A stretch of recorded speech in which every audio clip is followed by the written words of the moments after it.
सागर तो आप सभी ने देखा होगा, बाहर से कितना उन्मुक्त और भीतर से कितना शांत। उसकी बलशाली लहरों को देखकर ऐसा लगता है कि मानो वो सब कुछ चूर चूर कर देगी, परंतु उसके गर्भ में ना जाने कितने अनदेखे अनजान जीव पलते हैं। उसके भीतर मोती मुक्ता जन्म लेता है। सागर एक है, परंतु उस सागर को लेकर के हमारी प्रकृति भिन्न भिन्न होती है। कोई उसमें तैरता है तो कोई उसकी लहरों का आस्वादन करता है, कोई उसमें अपने पांव भिगोता है तो कोई उसके भीतर जाकर मोती मुक्ता बाहर ले आता है, तो कोई तट पर बैठकर सागर की लहरों को निहारता है। कोई उसमें जीवन का आरंभ देखता है तो कोई उसमें अपने जीवन का अंत देखता है। सागर एक है, परंतु हमारी प्रकृति के अनुसार सागर की प्रकृति भी बदल जाती है। इसी प्रकार जीवन है सबके लिए समान, परंतु उस जीवन में आपको प्रसन्नता देखनी है, प्रसन्नता पानी है, या आपको पाना है अवसाद, ये आप पर निर्भर करता है।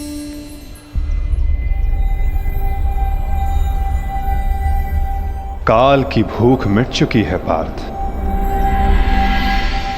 परंतु सागर अब भी प्यासा है।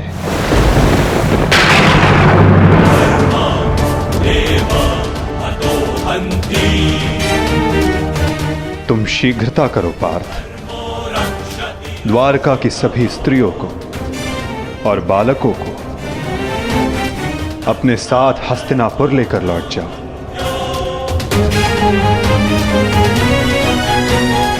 ताकि वो हस्तिनापुर के परिवर्तन का भाग बनकर धर्म के मार्ग पर चल सके, नवीन युग का आलिंगन कर सके। परंतु माधव, आप? आज मैं तुम्हारा सारथी नहीं हूं पार्थ। आज मैं तुम्हारे किसी भी प्रश्न का उत्तर नहीं दे सकता। आज मैं तुम्हारा सखा हूं, एक ज्येष्ठ भ्राता के समान हूं पार्थ। और जैसा मैंने कहा है वैसा करो पार्थ।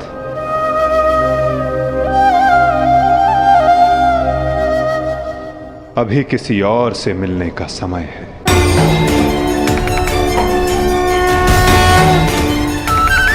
जैसी आपकी आज्ञा।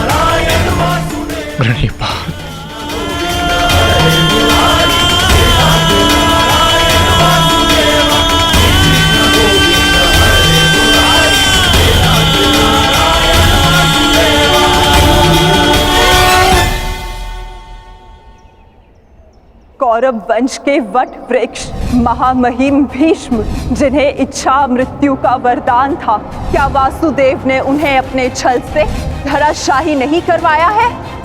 यही तुम्हारा अंतिम अवसर है पार्थ। पितामह को इस पीड़ा से मुक्त करो पार्थ।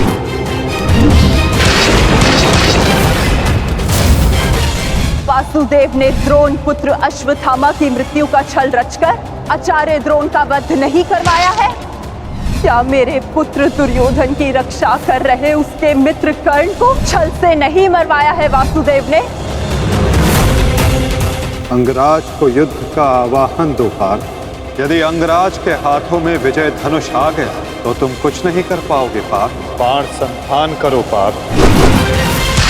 पुत्र दुर्योधन पर युद्ध के नियमों के विरुद्ध जाकर प्रहार किया गया, क्या वो वासुदेव का छल नहीं था?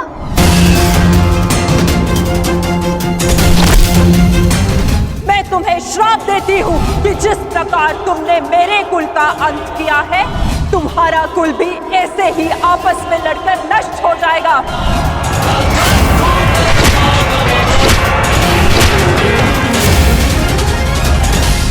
एक बहुत ही बुद्धिमान ज्ञानी पुरुष ने मुझसे कहा था कि मनुष्य अपने प्रत्येक चयन का परिणाम स्वयं भुगतता है।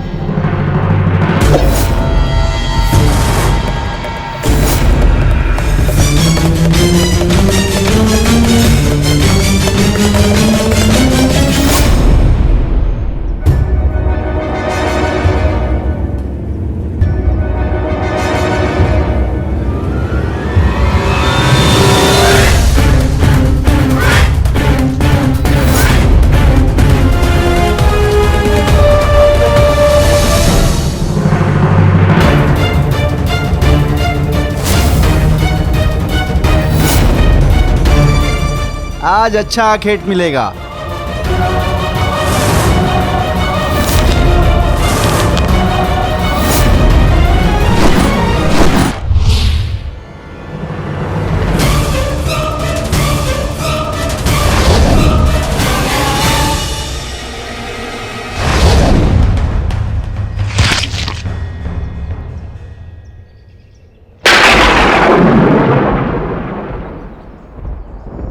आपका ये बाण मेरा चरण भेद नहीं पाया, परंतु अब से मेरे शरीर का ये भाग सबसे दुर्बल होगा और अब कोई भी बाण मेरे इस स्मरण स्थल को भेद पाएगा और यही मेरे इस देह को त्यागने का कारण बनेगा। आपका स्वागत है कालदेव। माता गांधारी का श्राप अब पूर्ण हुआ।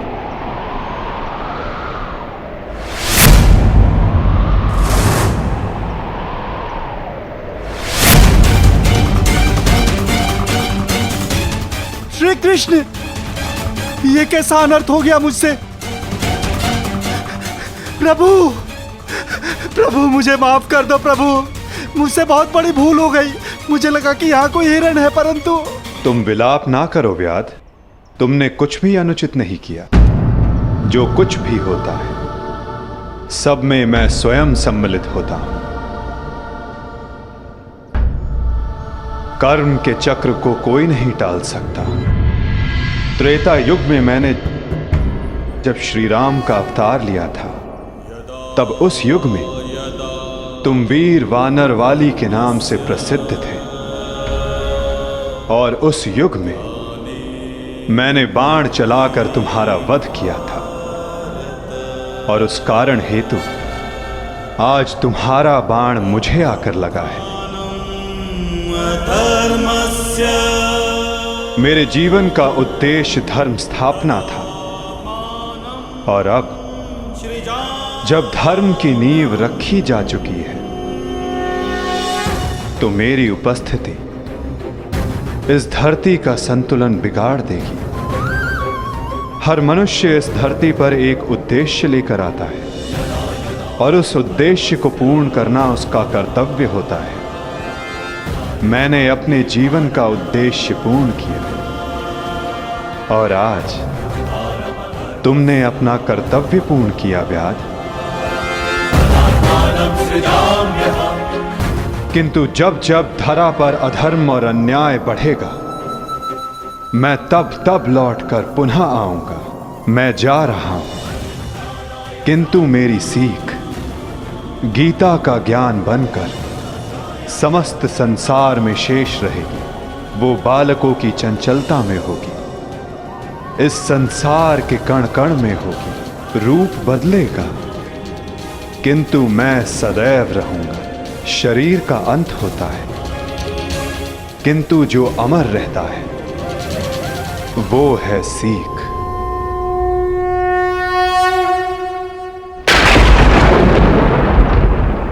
पंचभूतों की बनी ये देह केवल वस्त्र है।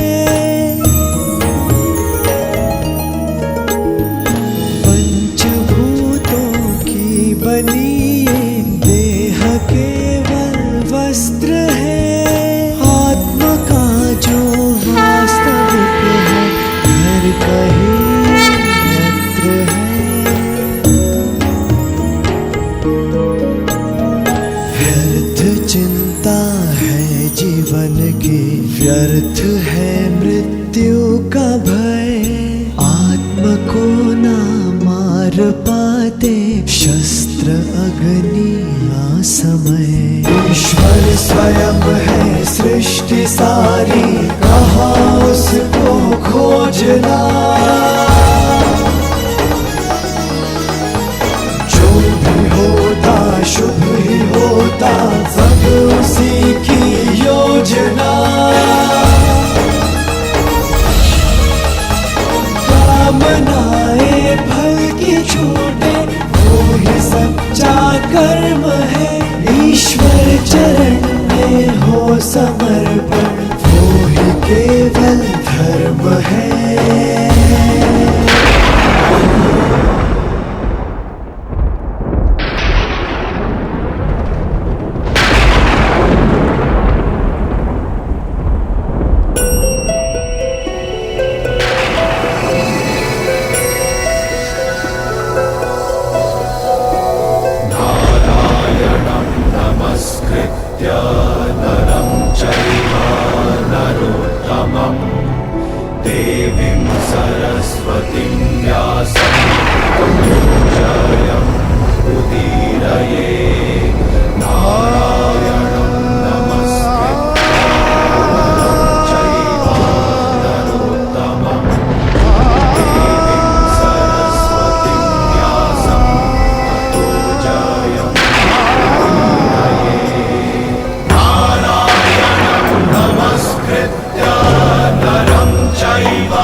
काकाश्री, हम पिताश्री वासुदेव को छोड़कर नहीं जा सकते। ये उनका ही आदेश है लक्ष्मणा। द्वारका का अंत होने को है। उनका आदेश था कि मैं तुम सभी को यहां से हस्तिनापुर ले जाऊं। मैं उनके आदेश का पालन कर रहा हूं और तुम्हारा भी यही कर्तव्य है।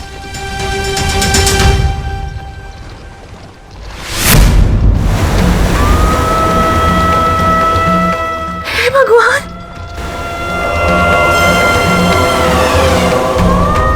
हमारा द्वारका।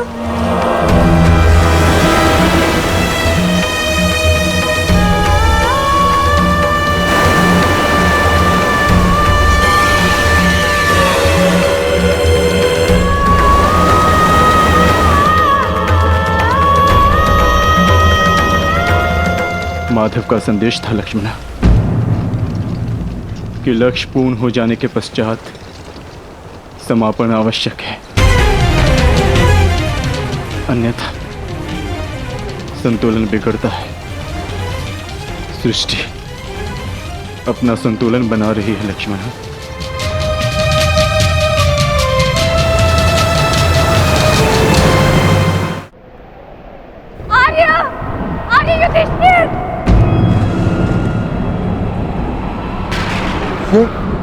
ये तो पांचाली का स्वर है।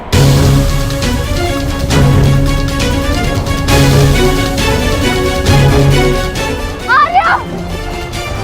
आर्या! आर्य! माधव! क्या हुआ पांचाली? माधव किसी संकट में है आर्य। द्वारका पर कोई संकट आया। वो माधव किसी समस्या में। हम हाथ पर हाथ धरे नहीं बैठ सकते। शांत शांत शांत शांत पांचाली, शांत। तनिक सोचो, जो हर समस्या का हल है, जो हर संकट का मोचन है, उन माधव को कुछ नहीं होगा। और फिर अर्जुन द्वारका गया है ना? परंतु आर्य। धैर्य रखो पांचाली, माधव को कुछ नहीं होगा। मुझे उन पर पूरा विश्वास है और अपने अनुज अर्जुन पर भी।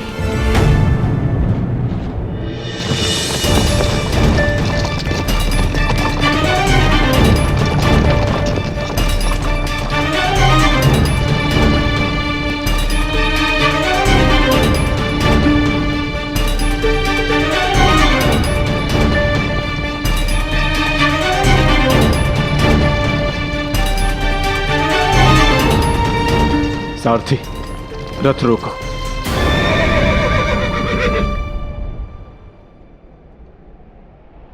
ये स्थान सुरक्षित लग रहा है। क्या हुआ काकाश्री? आपने रथ क्यों रुकवा दिया? यात्रा थकान को जन्म देती है लक्ष्मणा। कुछ प्रहर विश्राम कर लेना चाहिए। चलो।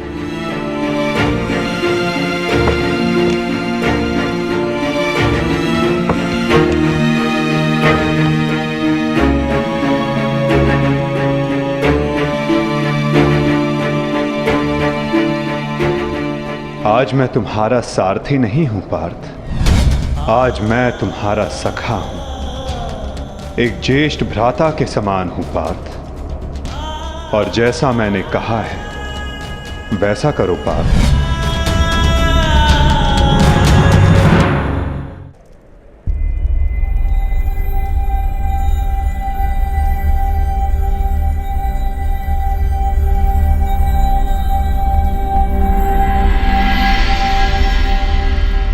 ये सब क्या हो रहा है काकाश्री?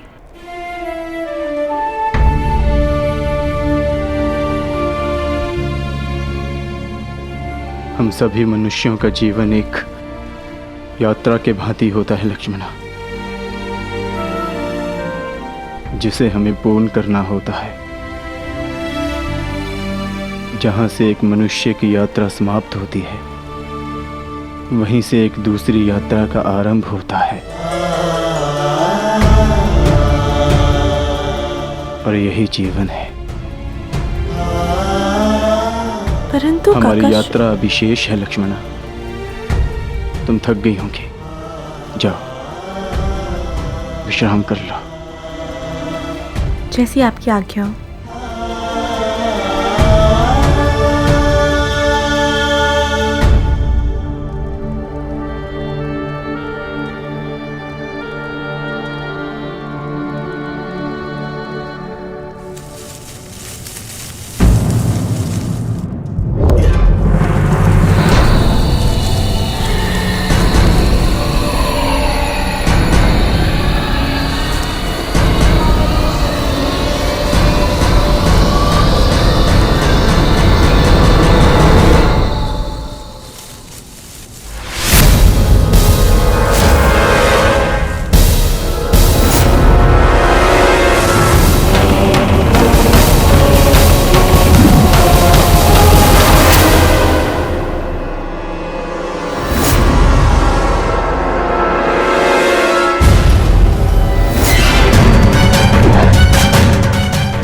सावधान, पीछे हट जाओ, अन्यथा परिणाम भुगतने के लिए सज्ज हो जाओ।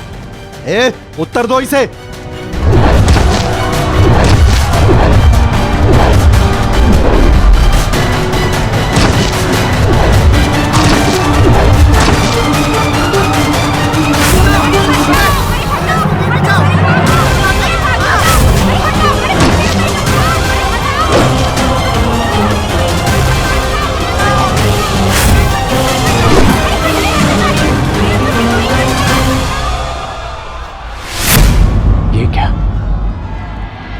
मैंने तो सहस्त्र चलाया था।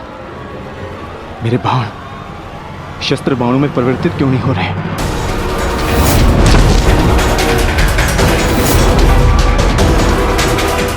मेरा लक्ष्य कैसे चूक सकता है?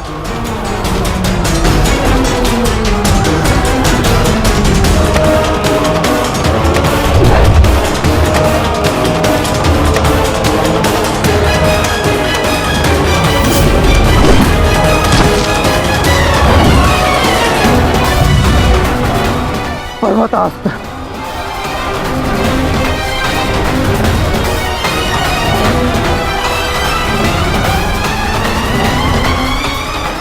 ये सब क्या हो रहा है? भगवान प्रकट क्यों नहीं हो रहे? कैसे करूंगा मैं सबकी रक्षा?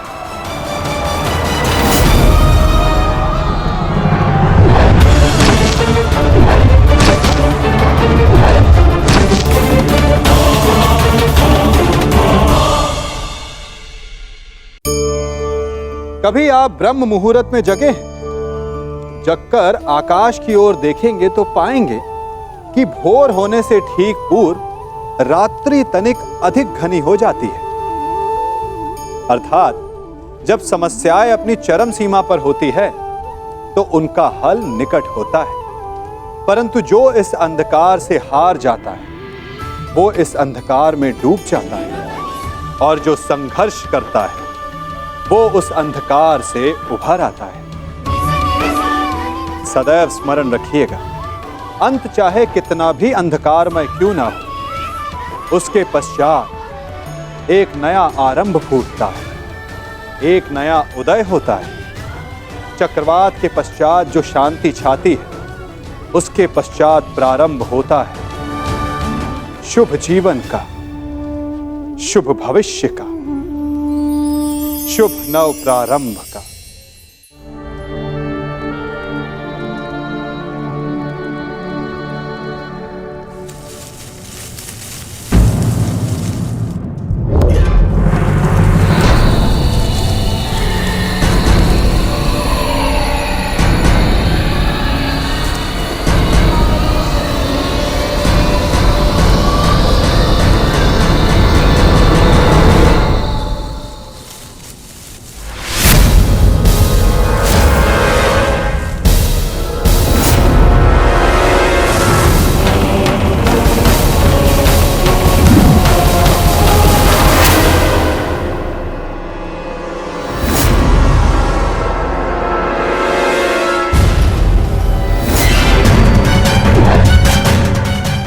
सावधान! पीछे हट जाओ, अन्यथा परिणाम भुगतने के लिए सज्ज हो जाओ। उत्तर दो इसे।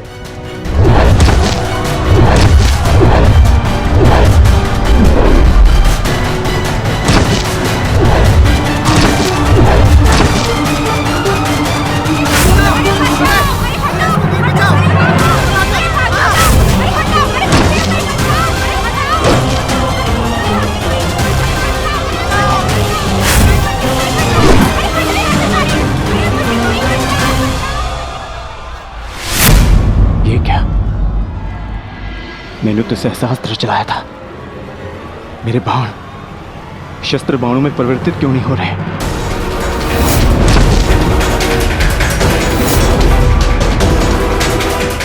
मेरा लक्ष्य कैसे चूक सकता है?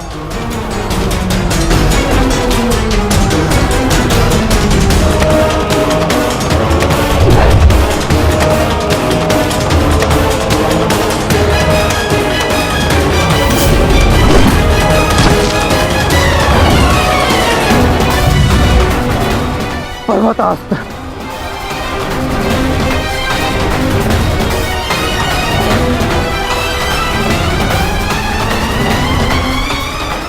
ये सब क्या हो रहा है? भगवान प्रकट क्यों नहीं हो रहे? कैसे करूंगा मैं सबकी रक्षा?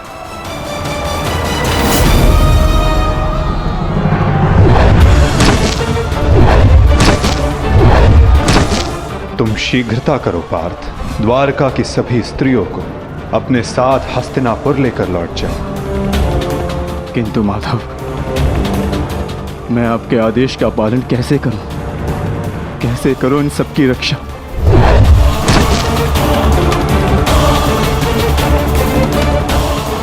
लक्ष्मण,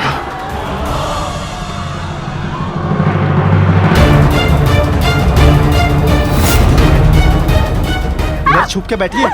उठ, उठ, चलो, चल, चल।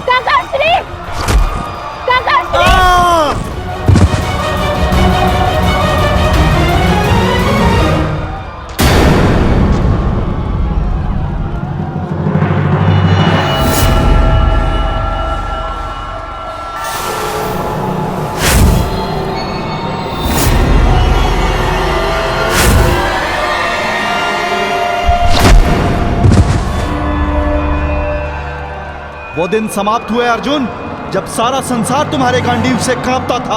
अब नवयुग आरंभ हो चुका है।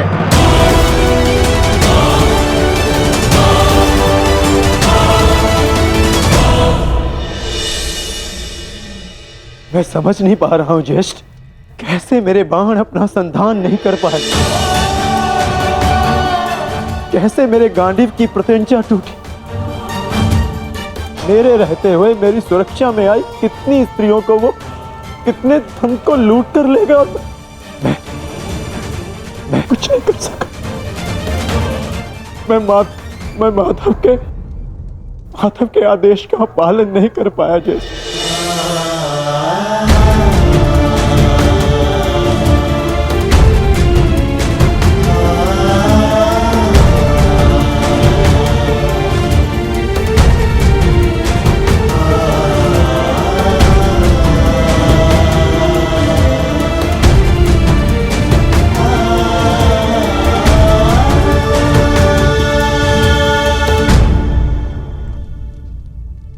नाश हो गया,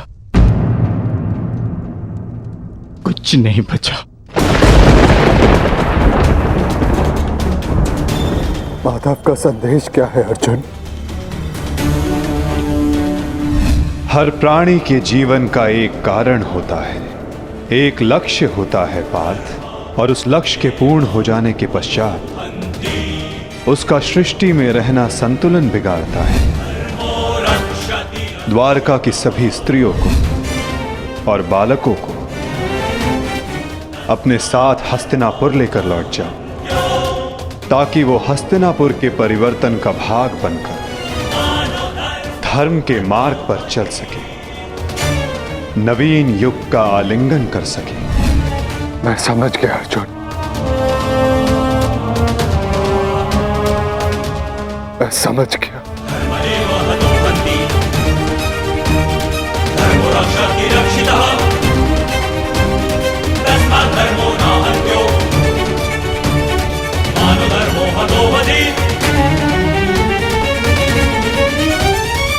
परिवर्तन का समय आ गया है।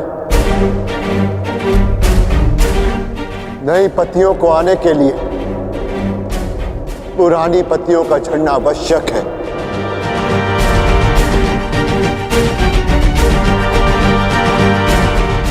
आपका मंतव्य क्या है आर्य? शीघ्र ही सबको सब कुछ समझ आ जाएगा।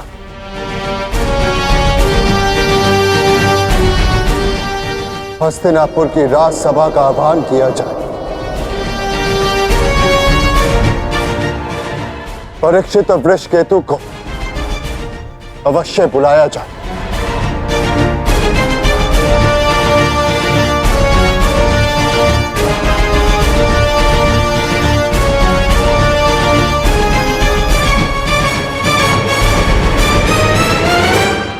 आज ये सभा यहां इसलिए बुलाई गई है, जो योग्य है उसे उसका अधिकार प्राप्त हो।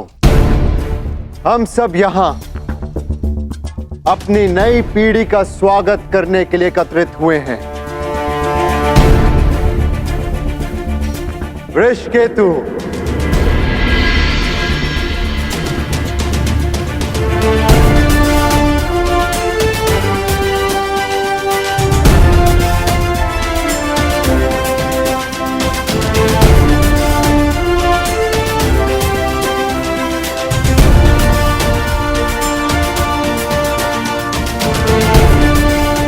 परीक्षित,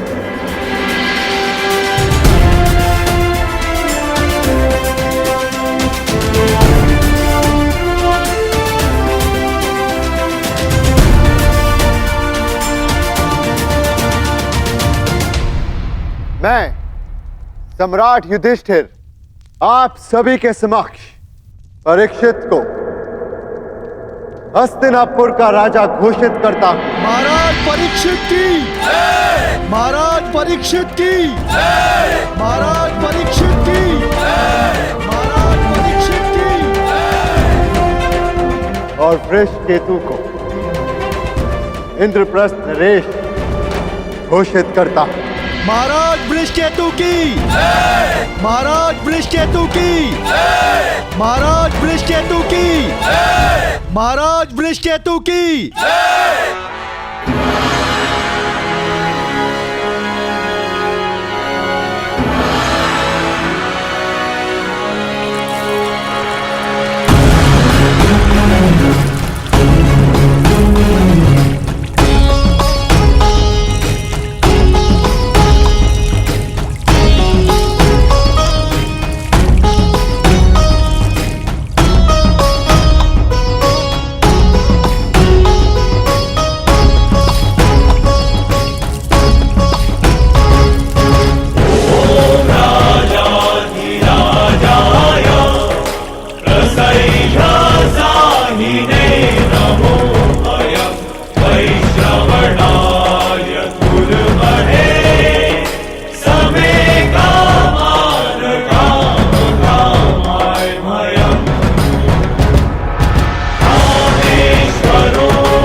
परीक्षित की, महाराज वृषकेतु की, महाराज परीक्षित की, महाराज वृषकेतु की।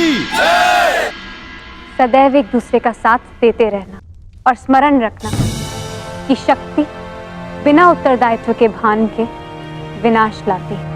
सदैव अपना उत्तरदायित्व स्मरण रखना।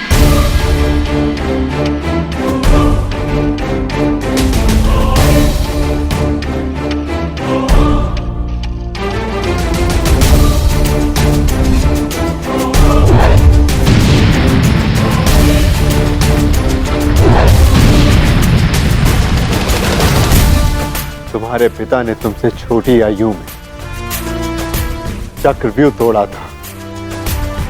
ध्यान रहे, काम, क्रोध, मद, मोह और आसक्ति के चक्र में मत पड़ना पुत्र। हमें तुमसे अनेकों आशाएं हैं।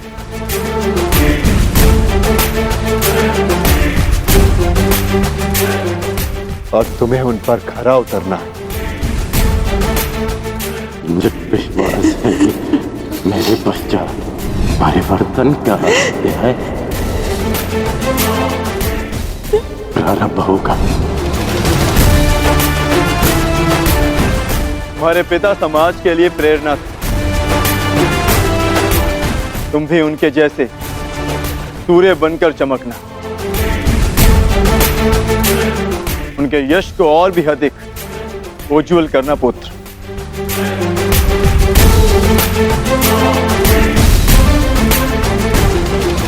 और स्मरण रखना पुत्र,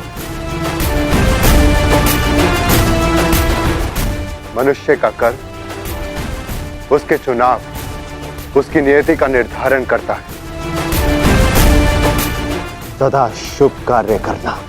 महाराज वृषकेतु की, महाराज परीक्षित की, महाराज वृषकेतु की, महाराज परीक्षित की, महाराज वृषकेतु की, महाराज परीक्षित की, महाराज वृषकेतु की, महाराज परीक्षित की। शौचमिंद्रिय निग्रह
भीतर कर क्या रहे?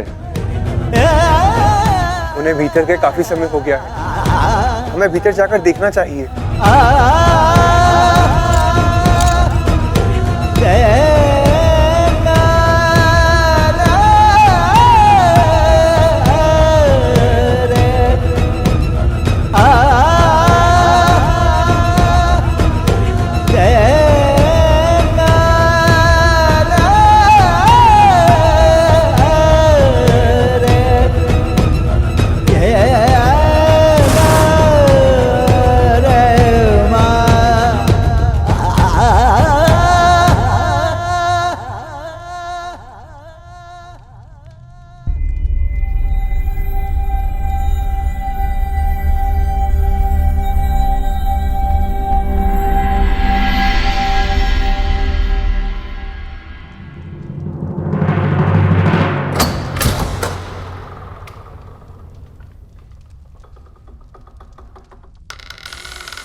आप इन वस्त्रों में? माधव का संदेश सुनकर भी नहीं समझे अर्जुन।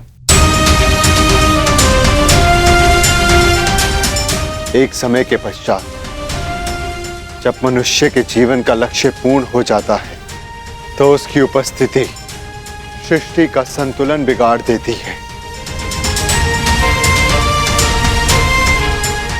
इसीलिए मैंने यह निर्णय लिया है कि मैं महाप्रस्थान करूंगा।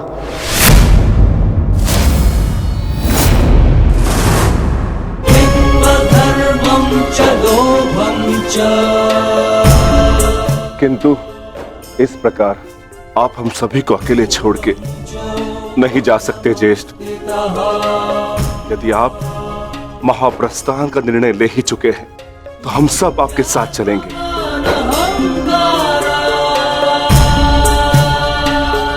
क्योंकि जहां आप है ज्येष्ठ वही हमारा घर है। हाँ ज्येष्ठ, मनुष्य अपनी परछाई के बिना अस्तित्व में कैसे रह सकता है? हम पांचों भाई एक दूसरे की परछाई हैं। हम ना एक दूसरे के बिना रहेंगे और ना ही जिएंगे।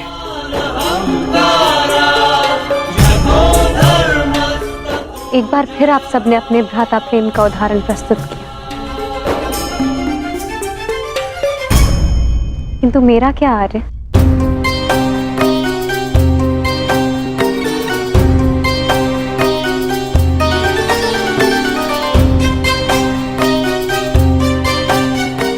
पांचाली, मैं जहां जा रहा हूं वह मार्ग बहुत कठिन है और तुम सब उस मार्ग पर नहीं जा पाओगे।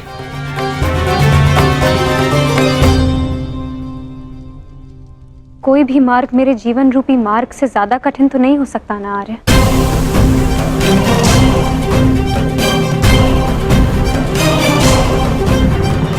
राज्यसभा में हुए वस्त्र हरण के संताप को मैं सह गई, ये सोचकर कि मेरे पांचों पति मेरे साथ हैं, मेरा प्रतिकार ले।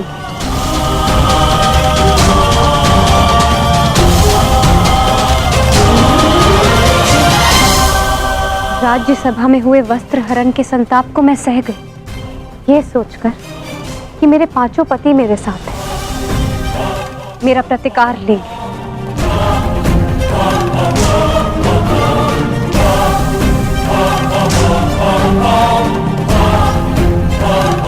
तेरह वर्षों के वनवास और अज्ञातवास को हंसते हंसते काटा, ये सोचकर कि मेरे पति मेरा त्राण करेंगे, मेरे पुत्रों की असमय मृत्यु से कठिन कोई और कंटक तो नहीं हो सकता ना आर्य, परंतु सहा मैंने, क्योंकि मेरे पुत्रों के पिता, मेरे 5 पतियों का सानिध्य मुझे प्राप्त है, और आज आप मुझे ही छोड़कर जा रहे। माता कुंती ने आदेश दिया कि 5 भाई आपस में बांट, मैं बटी आर्य, परंतु मैंने आप 5 को बटने नहीं दिया।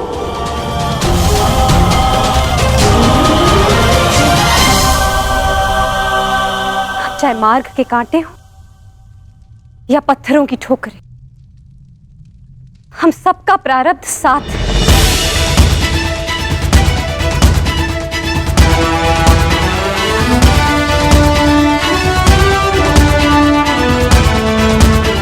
और यही मेरा निर्णय है आर्य। आप जहां भी जाएंगे मैं आपके साथ चलूंगी, और मुझसे मेरा यह अधिकार कोई नहीं छीन सकता, स्वयं आप भी नहीं।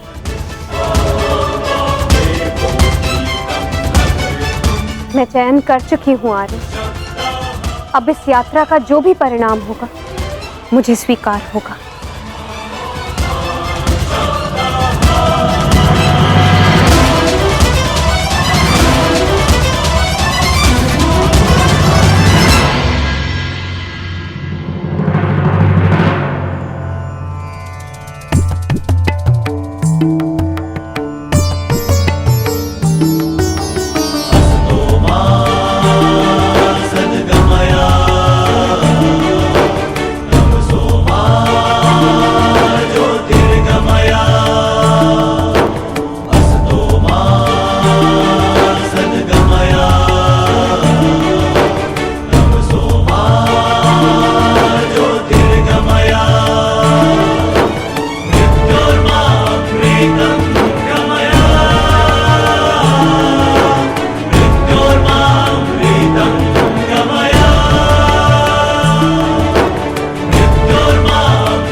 मैंने कौरवों और तुम में कभी भी पक्षपात नहीं किया। यदि प्रिय युधिष्ठिर को स्वीकार है तो हस्तिनापुर नया राज्य बनाने में तुम्हारी सहायता करें, परंतु पुत्र, इसके बदले मुझे भी तुमसे कुछ चाहिए। तुम्हारी माता कुंती यही हस्तिनापुर में रहे। आज तक के इतिहास की सबसे बड़ी, सबसे रोमांचक, मनोरंजक द्यूत क्रीड़ा हम सबके जीवन का सबसे बड़ा खेल होगा। 5 की शक्ति दास हो गई दुर्योधन। युधिष्ठिर भी तुम्हारा दास हो गया। जो विजय संसार के सबसे बड़े युद्ध में नहीं मिल सकती थी वो युद्ध के चाल में तुम्हारी हो गई। वो शेष है द्रौपद पुत्री पांचाली। पांचाली पांचाली पांचाली पांचाली पांचाली। अब ये द्रौपद पुत्री पांचाली विधिवत तुम्हारी दासी हुई। दुशासन, तुम मेरा अपमान करने वाली उस दासी को अपने इन भुजाओं से उसके बाल पकड़कर खींचकर इस सभा में लेकर आओ।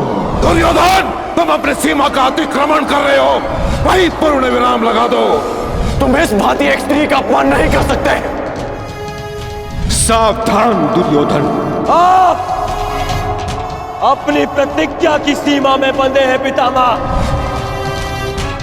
आप अपने वचन से बंधे हैं आचार्य।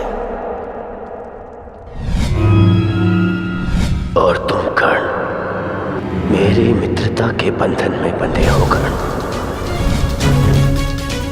लीजिए ज्येष्ठ आपका आदेश ना मानने वाली दासी। आओ दासी द्रौपदी आकर मेरी टंगा में बैठो। आओ वस्त्र हरण करो इस दासी का।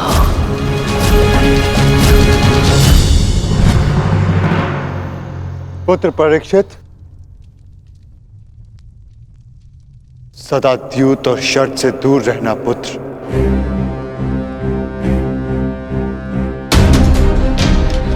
क्योंकि ये मनुष्य को काल के गर्त में पहुंचा देता है।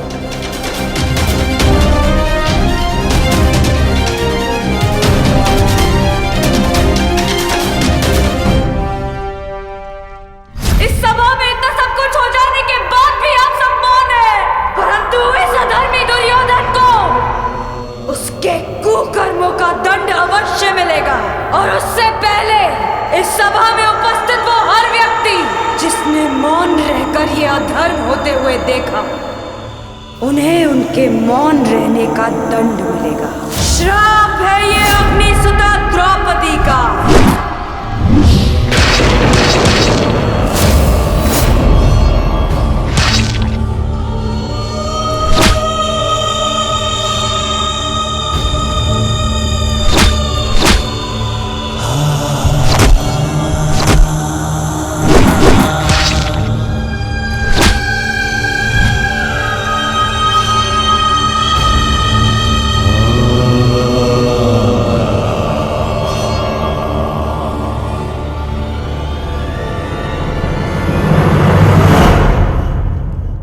सदा स्त्री का सम्मान करना पुत्र। किसी को भी स्त्री का अपमान न करने देना, क्योंकि स्त्री का अपमान प्रकृति भी नहीं सहती।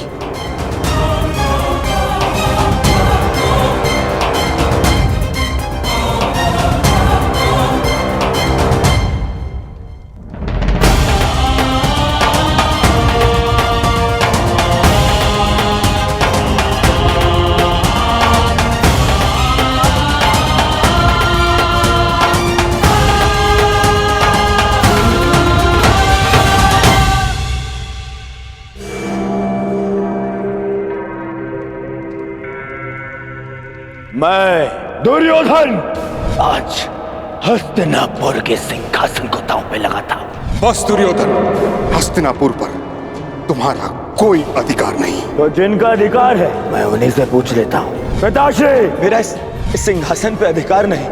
अधिकार है पुत्र, और मैं तुम्हें उस अधिकार का प्रयोग करने की अनुमति देता हूँ। यदि एक अवसर इस क्षण बंद न हुई तो परशुराम शिष्य द्रोण के बाणों को कोई नहीं रोक पाएगा। आचार्य द्रोण, आप इस सभा के सभासद हैं और नियम अनुसार सभा के समाप्त होने तक आप नहीं उठेंगे, अन्यथा आप दंड के पात्र होंगे। स्मरण रखना पुत्र, राजा वो नहीं जो राज्य की सीमा के पार देख सके। राजा वो है जो प्रजा की आंखों की सीमा में आए एक आंसू को देख सके।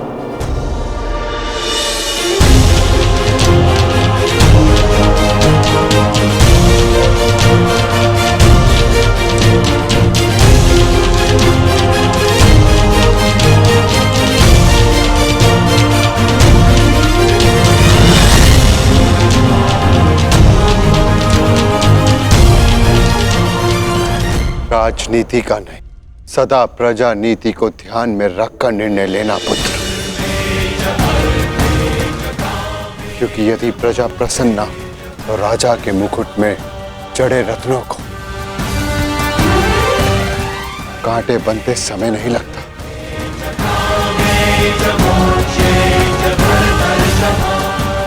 धर्म के साथ शासन करना,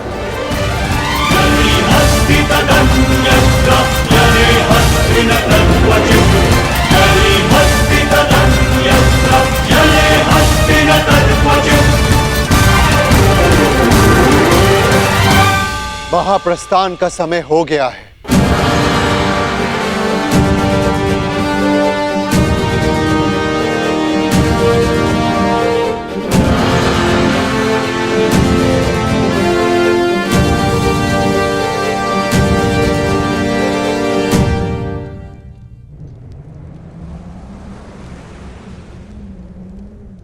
वानप्रस्थ में प्रस्थान करने का समय आ गया है।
प्रणिपात पिताश्री।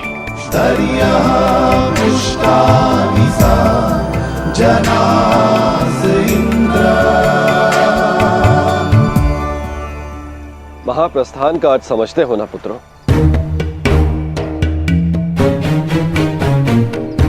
महाप्रस्थान का अर्थ है कि तुम इस संसार को त्याग कर परलोक जाना चाहते हो।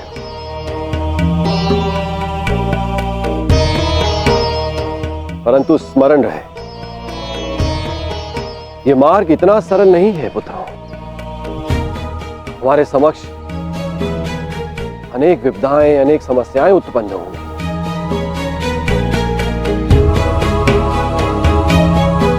और तुम्हारे संरक्षक इंद्र के रहते हुए यह कैसे संभव है? तुम चलो मेरे साथ, मैं स्वयं तुम्हें अपने रथ पर देवलोक ले चलूंगा।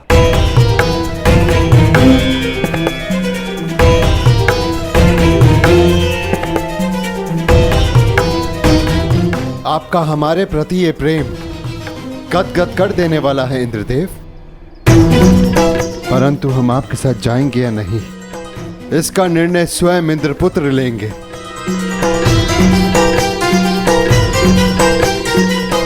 अर्जुन, निर्णय तुम्हारा है।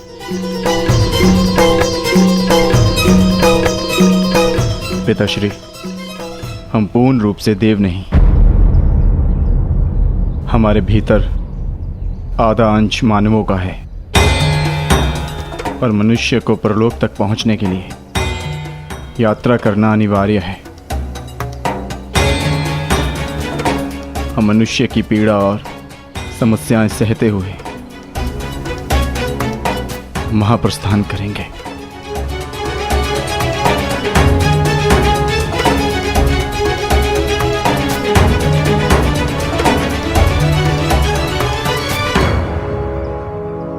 मुझे तुम पर गर्व है पुत्र।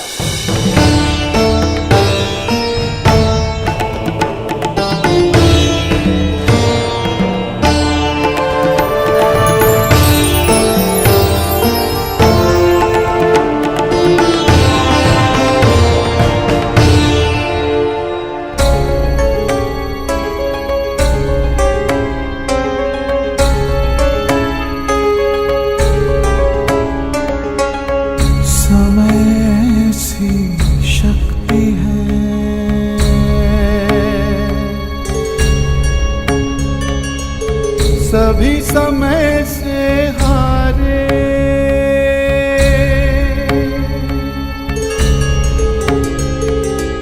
समय से शक्ति है, सभी समय से हारे। राजा हो या रंग सभी बनते रहे बेचारे। समय बड़ा महान है इस जग में, समय बड़ा महान, समय बड़ा महान है इस जग में, समय बड़ा महान।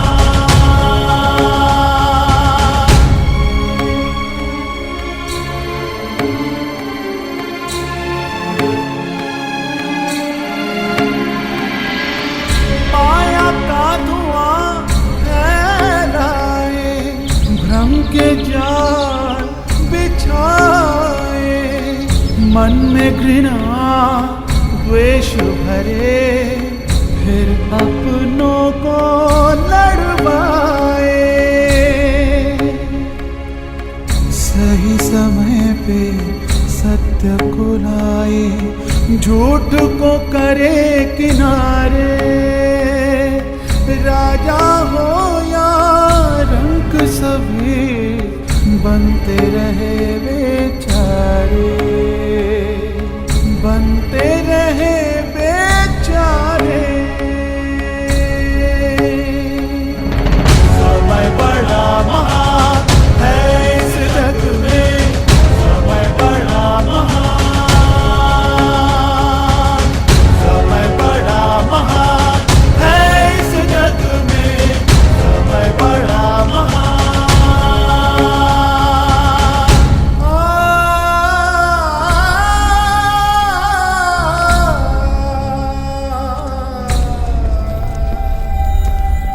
हट हट।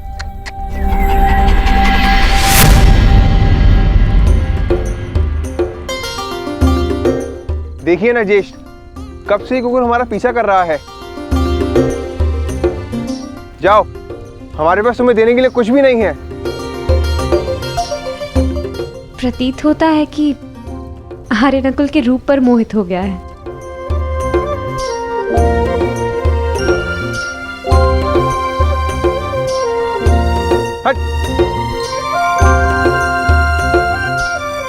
रहने दो नकुल, यदि ये भोला जीव साथ आना चाहता है तो इसे आने दिया जाए। मनुष्य की अंतिम यात्रा में जो साथ दे, उससे सच्चा सह यात्री और कोई नहीं। और फिर क्या पता, इस कुकुर को भी इसका लक्ष्य प्राप्त हो जाए। आने दो।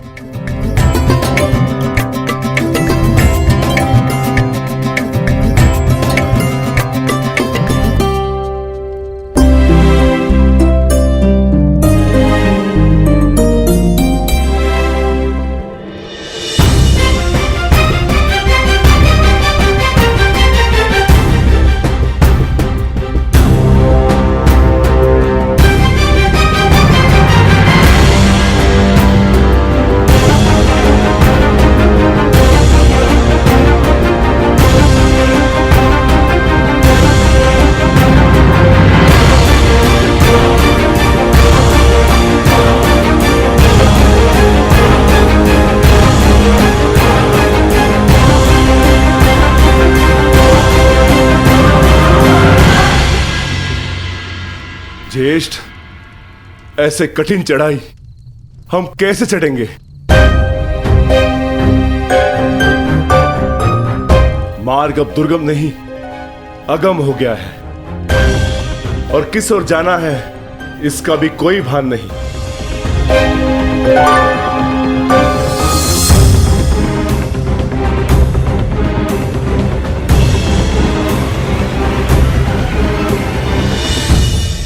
हमें कैलाश पर जाना है भीम, और अब वही मार्ग दिखाएंगे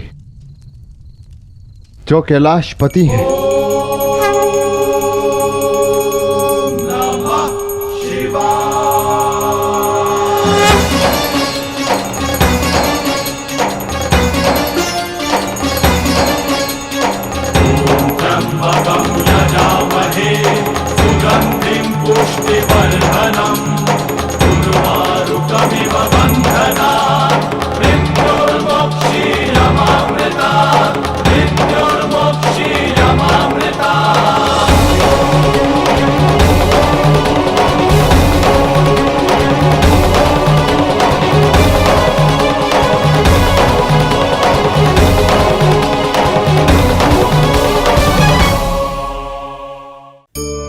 कहा जाता है कि मनुष्य योनि सभी योनियों में श्रेष्ठ है, उत्तम है।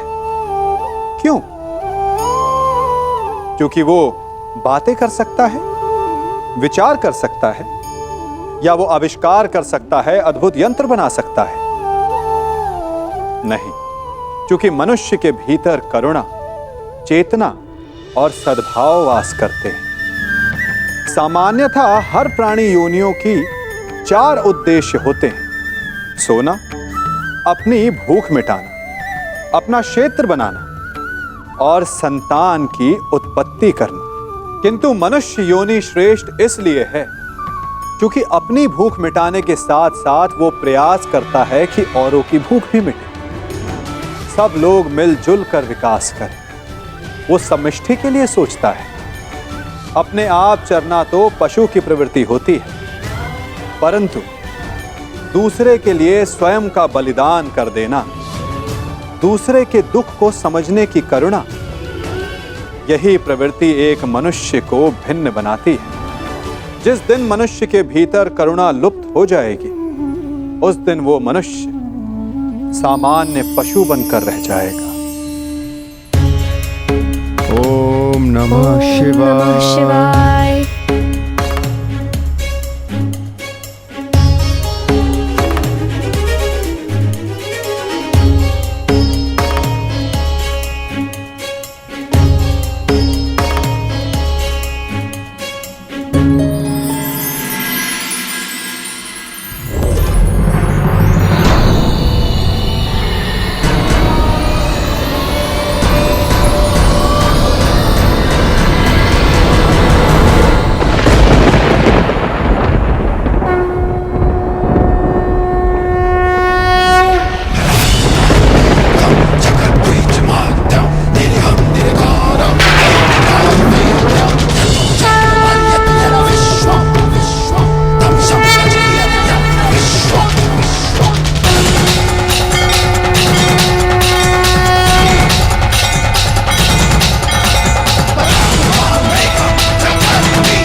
प्रणिपात महादेव।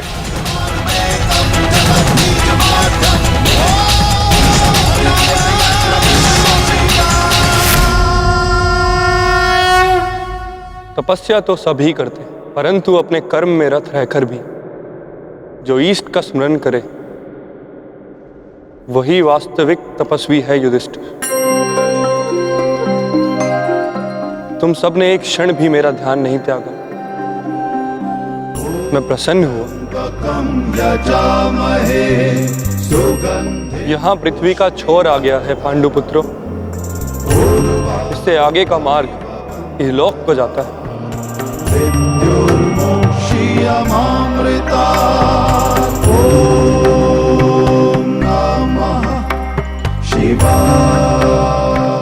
मार्ग दिख नहीं रहा है महादेव।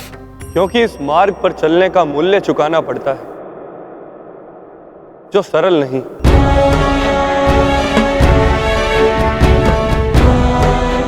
इस मार्ग पर जाने के लिए सब कुछ त्यागना पड़ता है, वो सब जिसकी आवश्यकता उस लोक में नहीं। हर भाव, हर गुण, हर अवगुण, हर शक्ति, सब कुछ त्यागना होगा।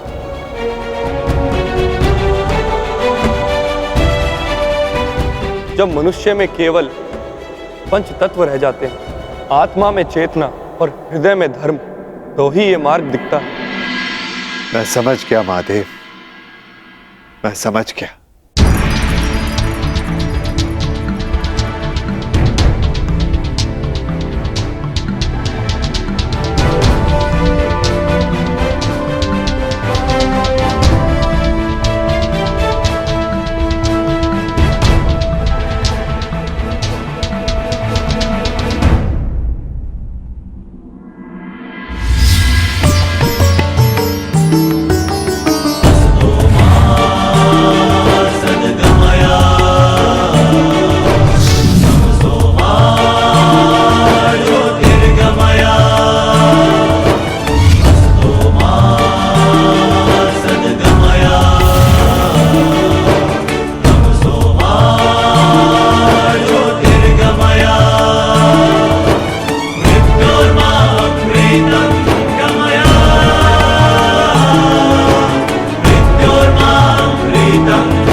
इस यज्ञ कुंड में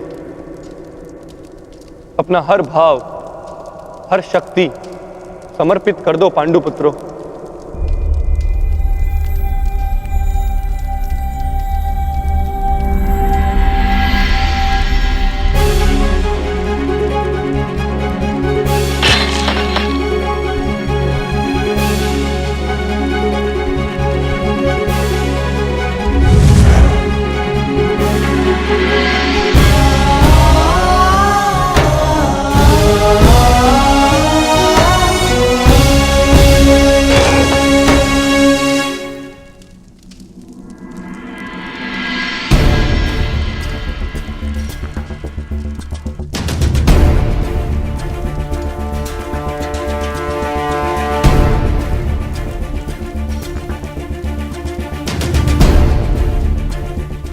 मैं इस गांडीव का और उन समस्त शस्त्रों का परित्याग करता हूं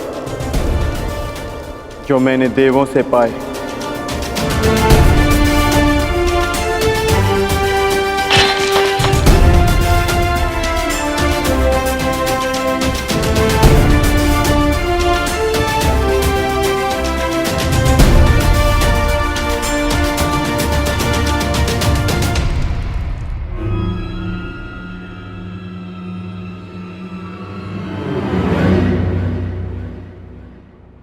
ज्येष्ठ, मार्ग तो अभी भी प्रकट नहीं हुआ। तुम्हारी बारी है पांचाली।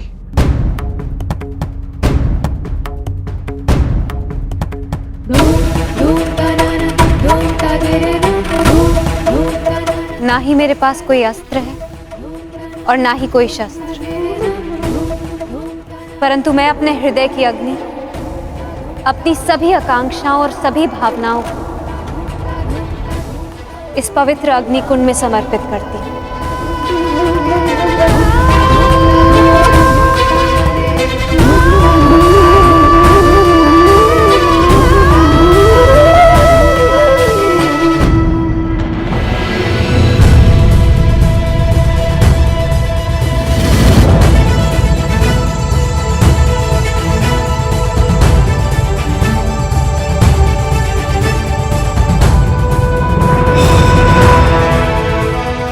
तुम्हारी यात्रा मंगलमय हो पुत्र।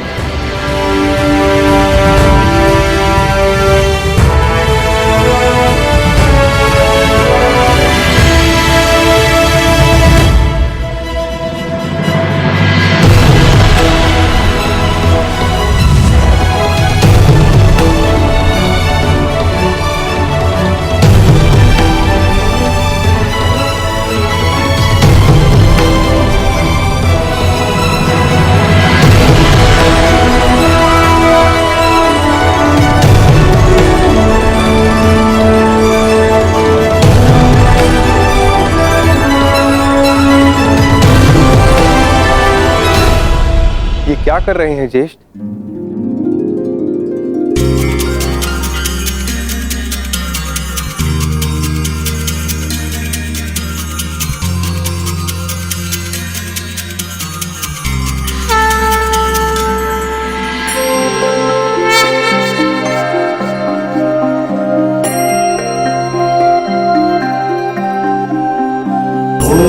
त्र्यंबकं यजामहे सुगंधिं पुष्टिवर्धनम् उर्वारुकमिव बन्धनात् मृत्युर्मोक्षीयमामृतात्।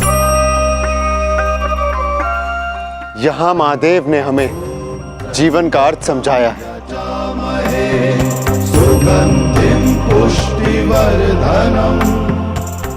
अब से इस स्थान को केदारनाथ के नाम से पुकारा जाएगा।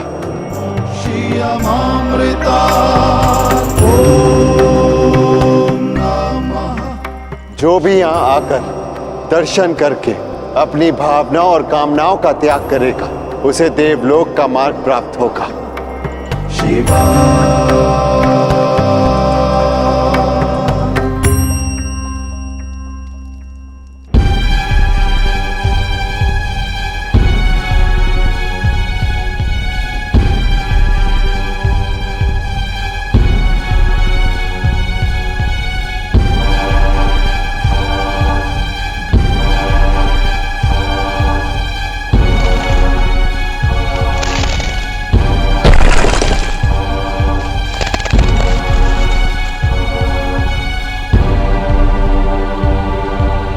क्या करें ज्येष्ठ?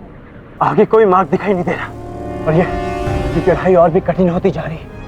आर्य, अब तक हर समस्या में मैं आप लोगों से आगे बढ़कर मार्ग ढूंढती आई। मैं आगे जाकर देखने का प्रयास करती हूँ।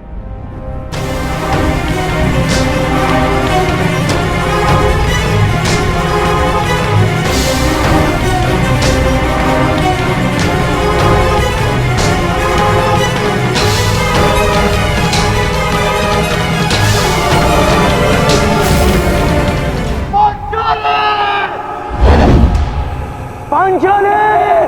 पांचाली! पांचाली!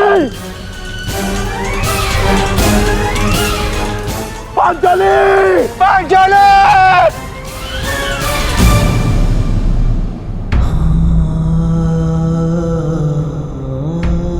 ये क्या हो गया ज्येष्ठ? पांचाली सदैव के लिए हमें छोड़कर चली गई। नहीं नकुल, ऐसा नहीं हो सकता। मैं इन सारे पर्वतों को नष्ट करके पांचाली को निकाल लाऊंगा। शांत भीम, शांत रहो। यही नियति है और हमें इसका सम्मान करना चाहिए। नियति? कैसी नियति ज्येष्ठ? महादेव ने कहा था ना कि इस यात्रा पे चलने से पूर्व हमें अपना सब कुछ त्यागना होगा। अपना हर एक भाग, गुण, सब कुछ। चलो अनुज, आगे बढ़।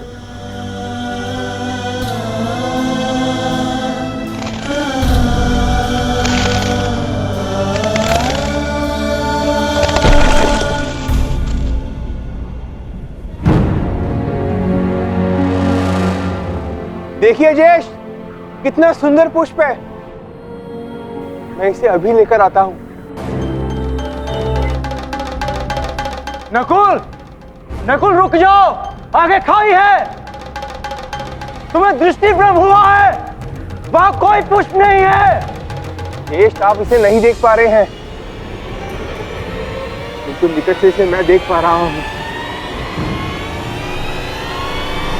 नकुल!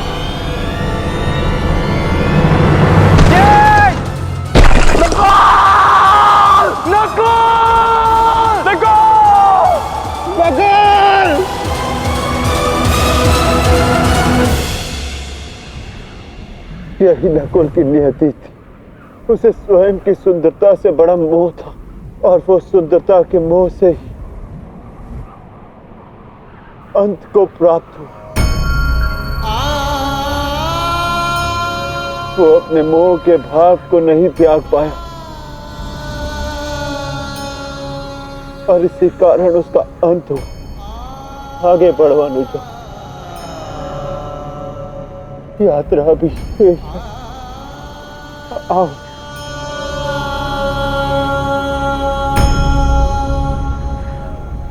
आओ अनुजा।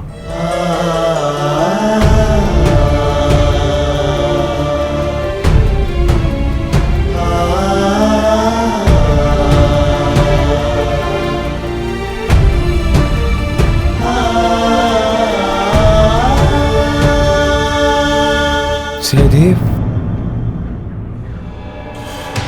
नकुल, मैं यहां हूं। नकुल,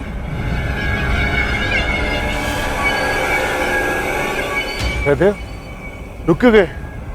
आगे बढ़ो, मुझे तुम्हारी आवश्यकता है। ज्येष्ठ नकुल जीवित है।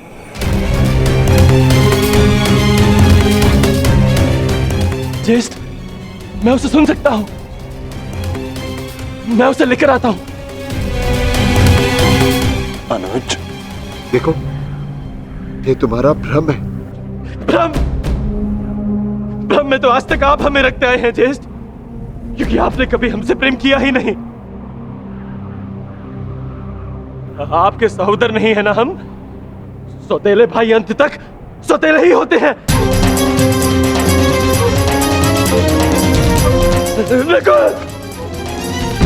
ये क्या प्रलाप है? ये क्या कह रहे हो तुम? सत्य कह रहा हूं।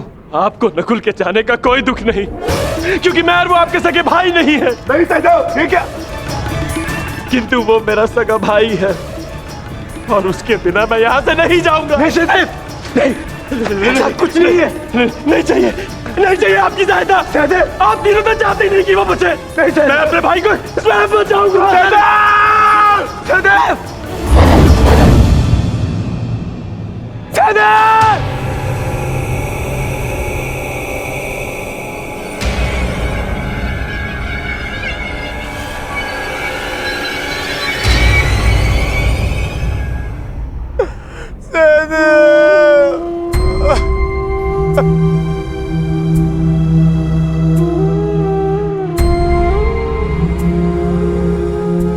उसकी मृत्यु का कारण था संदेह। वो अपने मन से संदेह को नहीं त्याग पाया और नकुल के संसार से जाने के पश्चात उसे पाने के लोभ ने इसके प्राण हर लिए। आगे बढ़ो, जाना सबको वही है। कर्म क्या होता है ये नियति निर्धारण करेगी।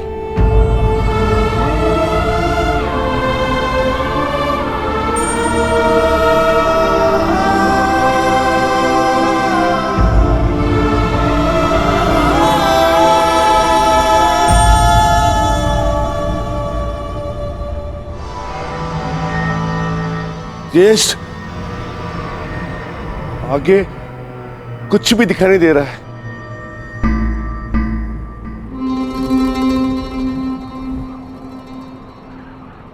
अब आगे का मार्गदर्शन मैं कराऊंगा। जिस प्रकार महाभारत में आगे रहकर सबके लिए मार्ग मैंने बनाया, यहां भी मार्ग मैं ही बनाऊंगा।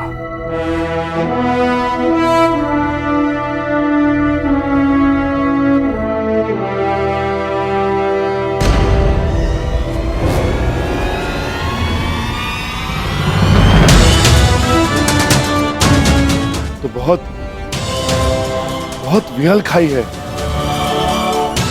इसे कैसे पार करेंगे?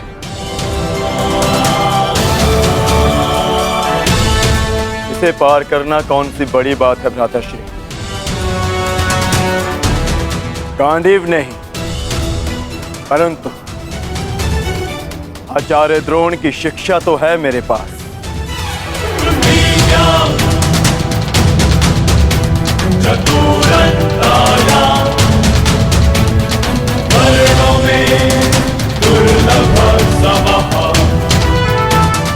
शस्त्र।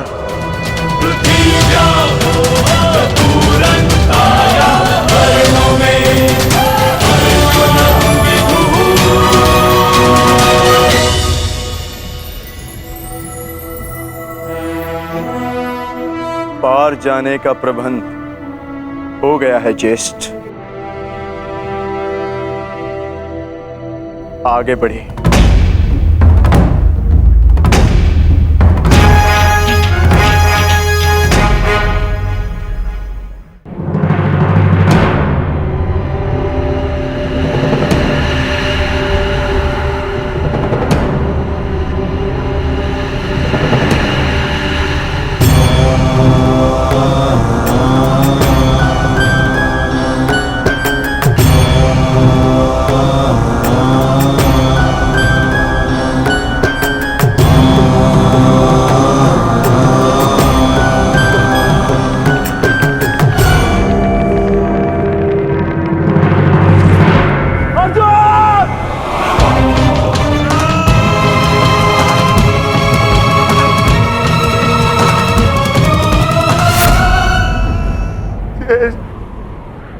अब अर्जुन क्यों? क्योंकि उससे मत था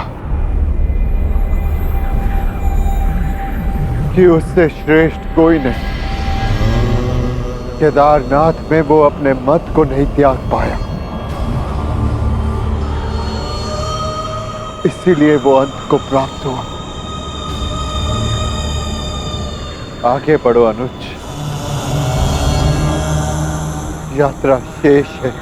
बस बहुत हो गया ज्येष्ठ। मार्ग काय ढूंढते हैं? मैं पवन पुत्र हूँ, श्री हनुमान का अनुज हूँ। मैं अपने स्वयं के बल से मार्ग बनाऊंगा, नष्ट कर दूंगा इन सारे पर्वतों को।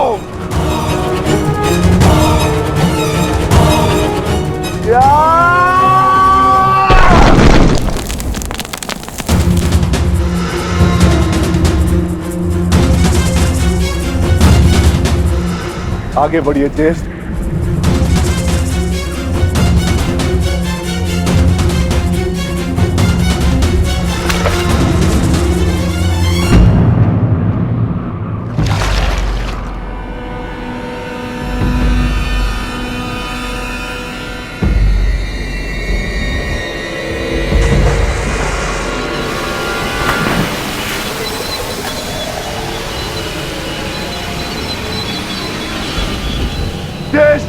मुझे बचाइए।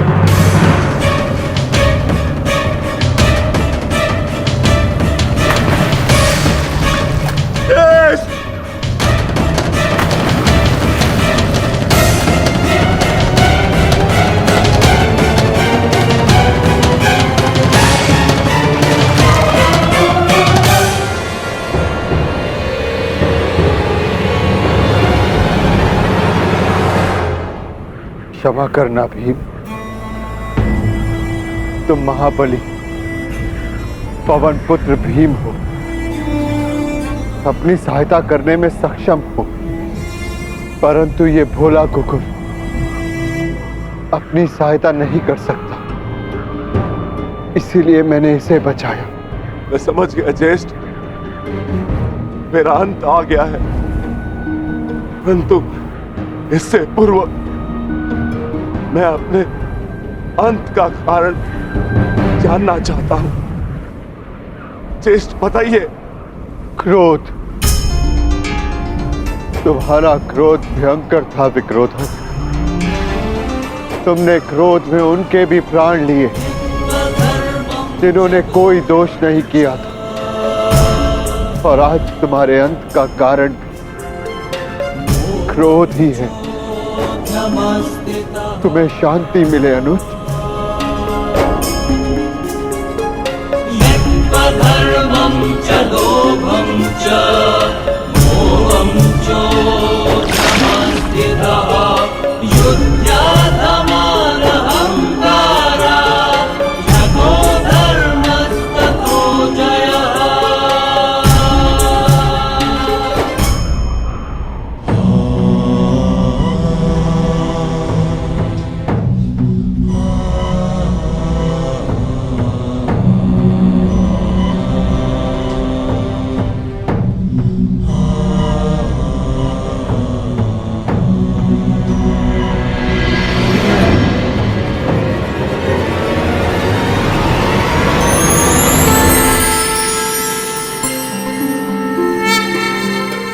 तुम्हारा स्वागत है युधिष्ठिर।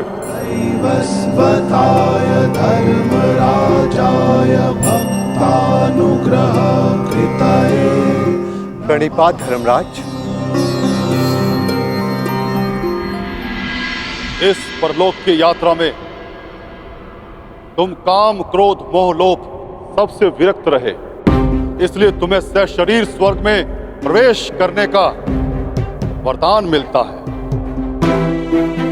तुम्हारे भाई और पत्नी अपने गुण अवगुण शक्ति का मत नहीं छोड़ पाए, इसलिए वो यहां तक पहुंचने में असक्षम रहे।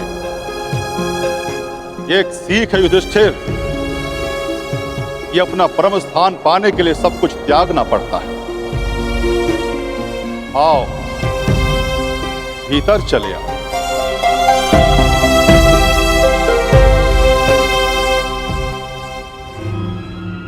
आओ मित्र, भीतर चले। तुम इस कुकुर को अंदर नहीं ले जा सकते युधिष्ठिर।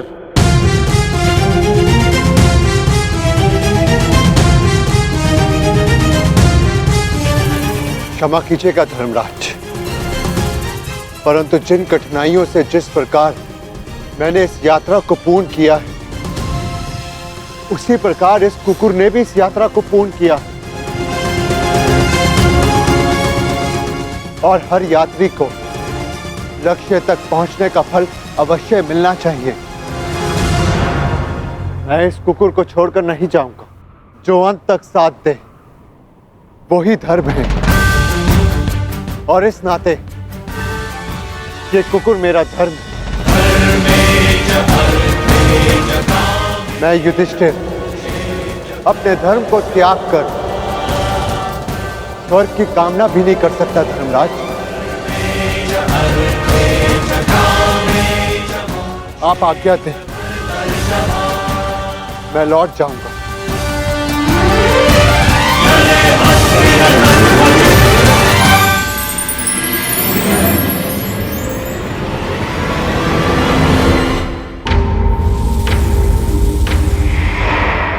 साधुवाद युधिष्ठिर, तुम अपनी परीक्षा में पूर्णतः सफल रहे।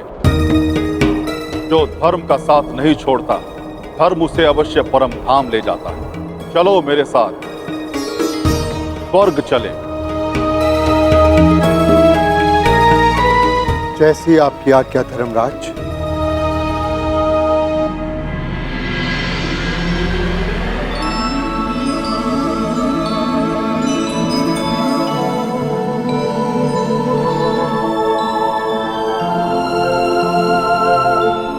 आओ युधिष्ठिर आओ। इस स्वर्ग में तुम्हारा स्वागत है।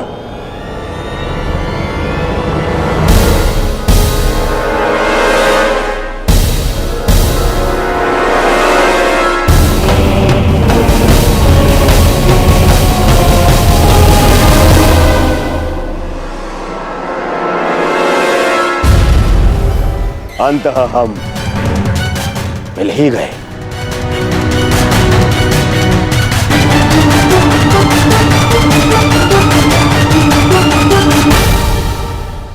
अरे किंतु तुम अकेले क्यों आए हो?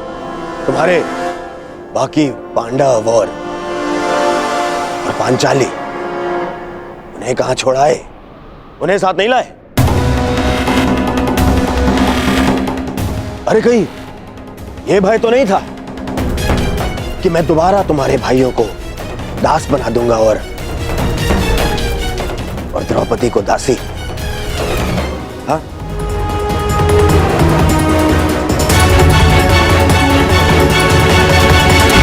ये सब यहां क्यों धर्मराज? ये यहां इसलिए क्योंकि इन्हें युद्ध में वीरगति प्राप्त हुई थी।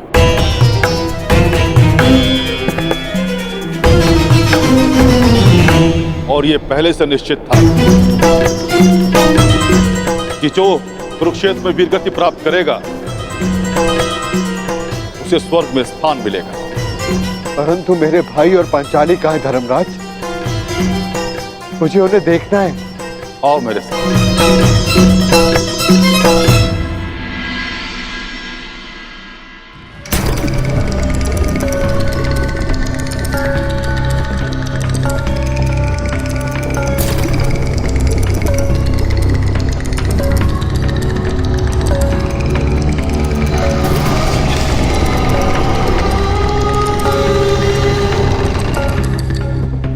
सब क्या है धर्मराज?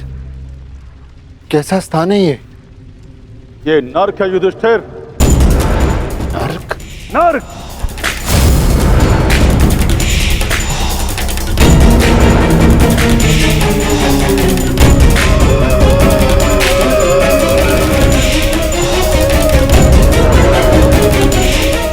किंतु आप मुझे यहाँ क्यों लाए? चलिए। रुकिए सम्राट युधिष्ठिर! हमें छोड़कर मत जाइए। आपकी देह को छूकर जो वायु आ रही है उससे हमारा मन तृप्त हो रहा है। ये किनका स्वर है धर्मराज? उनका, जिन्हें अपने अपने कर्मों का दंड मिल रहा है।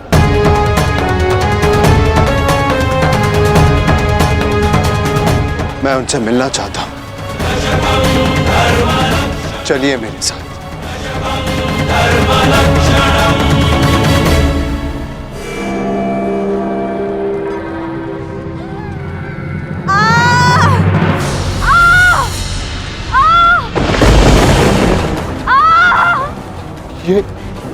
ये अन्याय है धर्मराज। पांचाली ने पाप नहीं किया था, उसके साथ पाप हुआ था। नहीं धर्मराज, तुम भूल रहे, पांचाली ने दुर्योधन का अपमान किया राजसूय यज्ञ में। अंधे का पुत्र अंधा, परंतु उसने दुर्योधन के साथ साथ धृतराष्ट्र का भी उपहास उड़ाया था। हर क्षेत्र में निपुण होने के पश्चात भी और स्वयंवर में बुलाए जाने के पश्चात भी कर्ण को अस्वीकार कर दिया। ये शरसंधान नहीं होगा, क्योंकि मैं एक सूत पुत्र से विवाह नहीं करूंगी। ये वही दर्प की अग्नि है जो इसे जला रही है।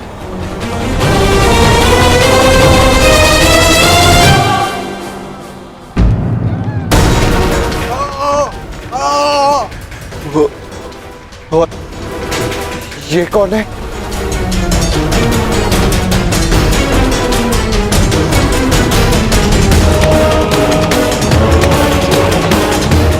अपना बचपन स्मरण करो युधिष्ठिर, और स्मरण करो धनुर्विद्या के महारथी बालक का, जिसने अभ्यास में विघ्न डालने वाले श्वान का मुख बाणों से भर दिया था।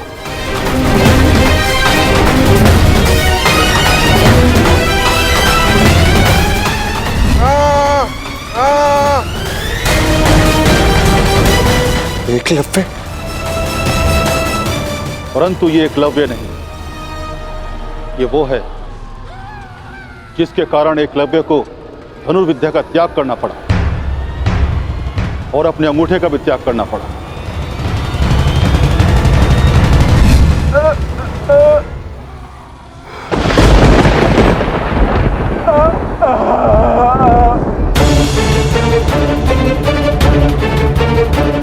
अर्जुन। अर्जुन की इसी लालसा के कारण एकलव्य को बहुत कुछ खोना पड़ा।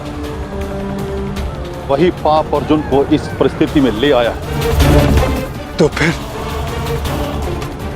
भीम का है धर्मराज? भीम उधर है।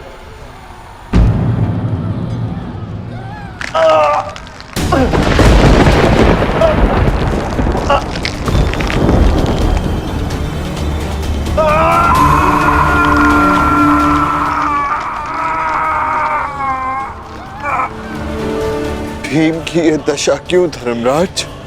भीम ने किस प्रकार अनीति से जरासंध को मारा था।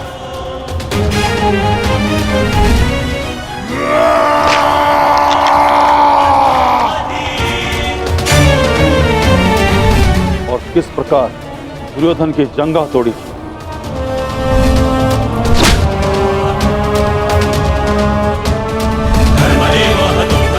अपने प्रतिशोध के चलते किस तरह से भी मनुष्यता त्याग बैठा और रक्त पिपासु बन गए।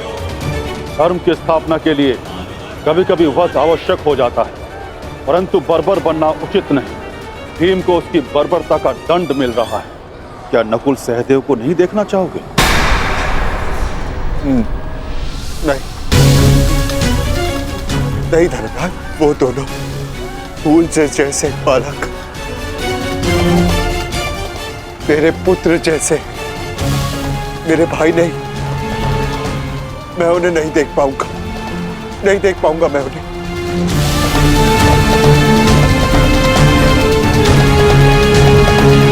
तो स्वर्ग चलें युधिष्ठिर?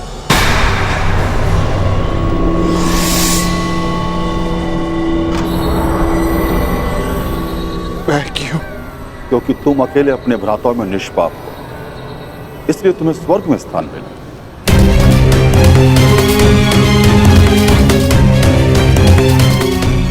नहीं, नहीं धर्मराज, मैं अपने भाइयों को छोड़कर नहीं जाऊंगा। यदि उन्होंने कोई अनीति की है तो उसका कारण मैं एक ज्येष्ठ होने के नाते मेरा कर्तव्य था कि मैं अपने भाइयों को, अपने परिवार को उचित मार्ग दिखाऊं। मैं अपने परिवार को छोड़कर नहीं जाऊंगा यहां से। जहां मेरा परिवार रहेगा वही मेरे लिए स्वर्ग है। मैं यहीं रहूंगा धर्मराज, यहीं।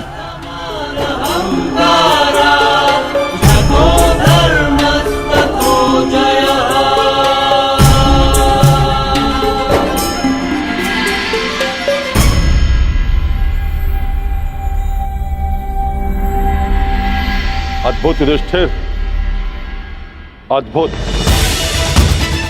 तुम्हारे कर्मों में केवल एक पाप था धर्मराज युधिष्ठिर। तुमने अपने गुरु द्रोणाचार्य से अश्वत्थामा के लिए आधा सच कहा, और वो आधा सच पूरे झूठ से बढ़कर था।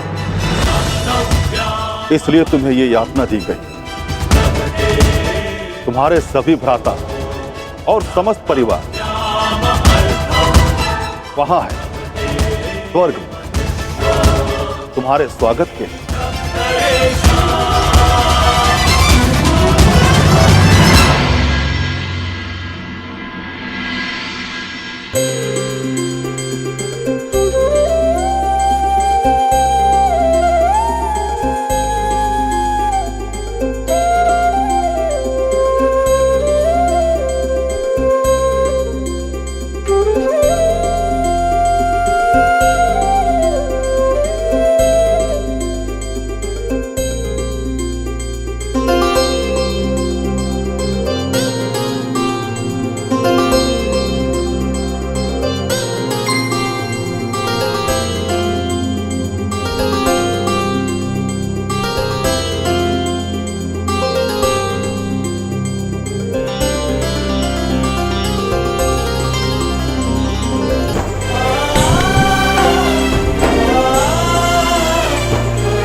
आइए ज्येष्ठ।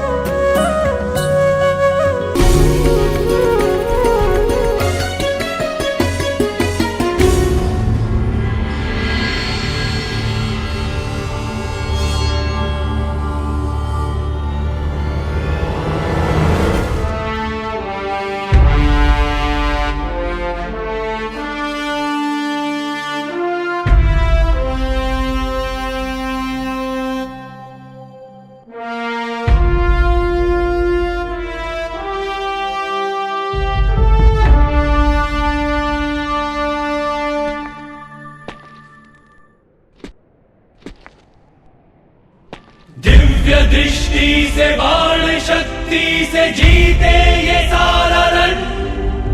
मित्र वेग है, सूर्य तेज है, कवच चढ़ा इसके तन।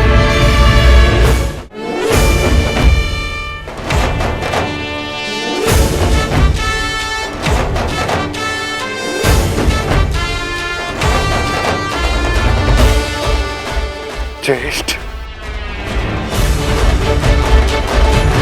सूर्य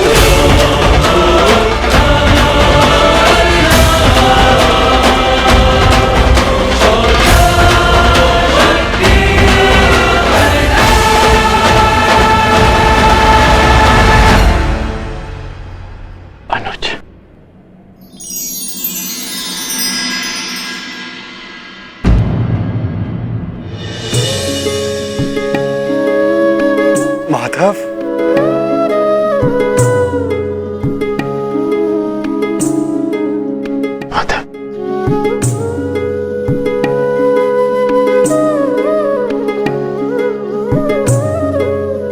हाँ धर्मराज, और देखो आज सारे 106 भाई एक साथ स्वर्ग में हैं, और यदि धरती पर ये सारे 106 भाई एक साथ होते तो धरती को स्वर्ग बना देते। युद्ध सदैव अंतिम प्रयास होता है, प्रथम प्रयास सदैव प्रेम होता है। प्रेम से संब्रह्म जन्म लेता है, और संब्रह्म से आदर, आदर से करुणा, और जब मनुष्य में करुणा होती है तो वो एक दूसरे की आवश्यकताएं समझता है, उसकी पीड़ा समझता है, उसके निर्णयों का सम्मान करता है। और जहां एक दूसरे के लिए सम्मान हो, वहां युद्ध के लिए कोई स्थान नहीं होता।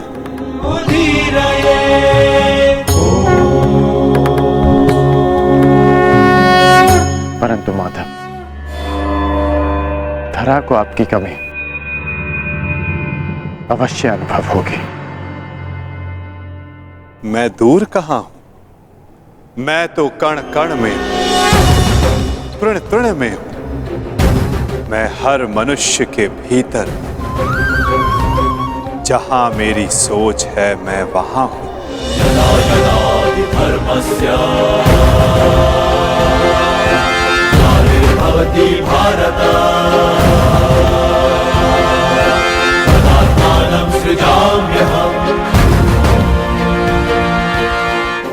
जब जब आवश्यकता होगी मैं तब तब आऊंगा,